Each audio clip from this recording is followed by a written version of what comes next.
नमस्कार दोस्तों। कभी खुद को या फिर किसी फ्रेंड को ये कहते हुए सुना है कि यार मुझे गट फीलिंग आ रही है, मैं ये कर सकता हूं। तो ये गट होता क्या है?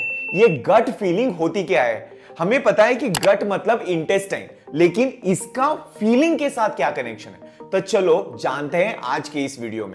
तो लाखों करोड़ों माइक्रोब्स हमारे अंदर जिंदा है, जिनको हम माइक्रोबायोम कहते हैं। हमारे पेट में जो माइक्रोबायोम्स रहते हैं वो हमारे डाइट को कंट्रोल करते हैं। आपको जो क्रेविंग्स होती है वो भी इन्हीं की वजह से होती है।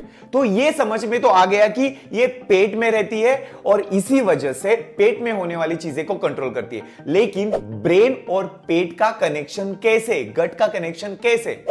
कुछ बायोलॉजिस्ट ने बोला था कि ये इम्पॉसिबल है, लेकिन अभी अभी वो समझ रहे हैं कि स्ट्रेस में आदमी ज्यादा खाना क्यों खाता है, क्योंकि भाई ब्रेन और गट का कनेक्शन है। कई सालों से साइंटिस्ट एंटेरिक नर्वस सिस्टम यानी पाचन नर्वस सिस्टम और सीएनएस का कनेक्शन स्टडी कर रहे हैं। तो एंटेरिक नर्वस सिस्टम में एक जाली जैसा स्ट्रक्चर फैला हुआ है और ये बना हुआ है 50 करोड़ न्यूरॉन से भी ज्यादा न्यूरॉन से, और इसीलिए इसको सेकेंड ब्रेन भी कहा जाता है। तो बेसिकली क्या है, आपका गट जो है आपका सेकेंड ब्रेन है। ये रहा आपका ब्रेन और ये रहा आपका सेकेंड ब्रेन। और इसीलिए जब हम स्ट्रेसफुल सिचुएशंस में होते हैं या फिर कोई भी डिसीजंस ले रहे हो तो हम क्या बोलते हैं कि गट फीलिंग क्या कहती है भाई। हमारी हेल्थ कंडीशंस भी हमारे गट हेल्थ के ऊपर डिपेंड करती है। अगर आपकी गट हेल्थ अच्छी है तो हमारी हेल्थ भी फर्स्ट क्लास रहती है। गट मतलब हमारा small intestine and large intestine.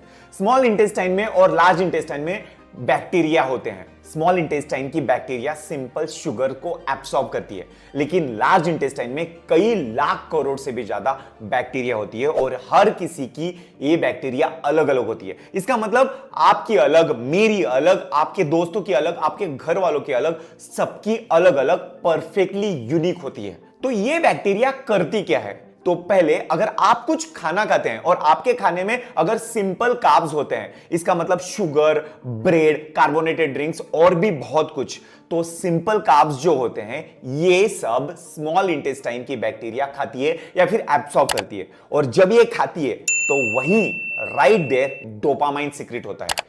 तो डोपामाइन क्या है? डोपामाइन एक ऐसा केमिकल है जो आपको गुड फील कराता है, और इसीलिए अगर आप कुछ खाने की क्रेविंग कर रहे हो या फिर आपको कुछ क्रेविंग्स हो रही है तो वो आपकी बैक्टीरिया की वजह से है।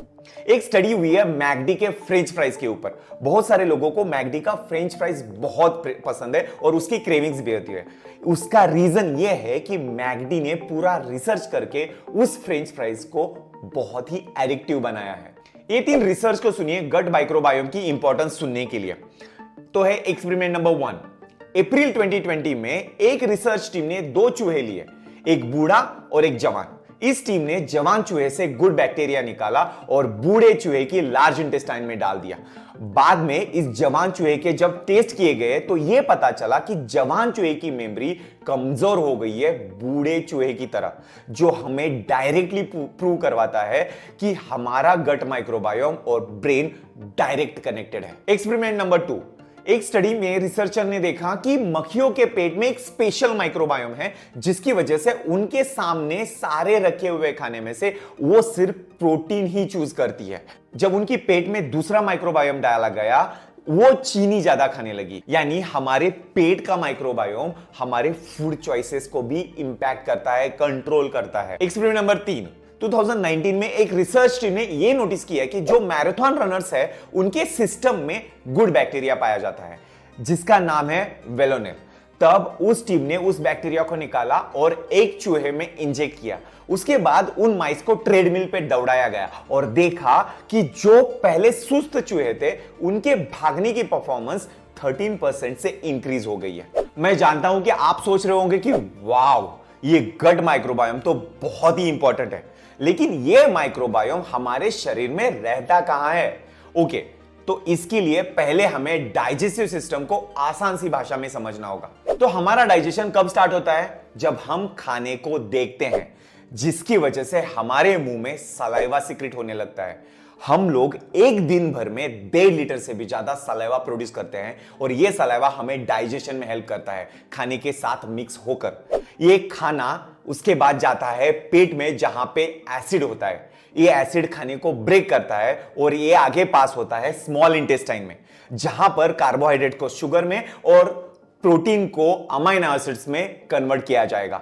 अब इस खाने में सिर्फ है वाटर, फाइबर और डेड सेल्स, जो कि लार्ज इंटेस्टाइन में पहुंचेगी, जहां पर इनकी मुलाकात होगी हमारे हीरो, हमारे गुड बैक्टीरिया से, जो इस खाने को आगे भी ब्रेक करेगा। तो ये माइक्रोबायोम इतने महत्वपूर्ण है, तो हमें इसको इंप्रूव करने के लिए क्या क्या करना चाहिए? तो पहले हमें हाई फाइबर्स और लो फैट डाइट खानी है, जैसे कि fruits, nuts, coffee, dark chocolate, दही एक्सेट्रा एक्सेट्रा। ये सारी चीजें हमारे गट माइक्रोबायोम के लिए फ्यूल का काम करेगी। और बाकी फूड्स जैसे कि full cream milk, soft drinks, sugar और फ्राइड फूड अवॉइड करना चाहिए। दूसरा मेथड गट हेल्थ को इंप्रूव करने का यह है कि अलग से प्रोबायोटिक्स को कंज्यूम करें। और अगर आपको लगता है कि आपको आपकी गट हेल्थ चेक करनी है तो आप कर सकते हैं, लेकिन ये टेस्ट थोड़े एक्सपेंसिव होते हैं। तो दोस्तों, ये था गट हेल्थ और ब्रेन के कनेक्शन के बारे में। तो अगर आपको गट हेल्थ आपकी इंप्रूव करनी है, आपको लगता है कि आपकी गट हेल्थ बैड है, तो पहले टेस्ट करवाइए और उनसे सजेशंस लीजिए कि आप आपकी गट हेल्थ कैसे इंप्रूव कर सकते हैं, क्योंकि गट हेल्थ या फिर आपका गट आपका सेकंड ब्रेन है और बहुत ही इंपॉर्टेंट है स्ट्रेस मैनेजमेंट में, काम में और बहुत सारी चीजों में। तो मिलते हैं अगले वीडियो में नेक्स्ट टॉपिक के साथ। तब तक के लिए धन्यवाद।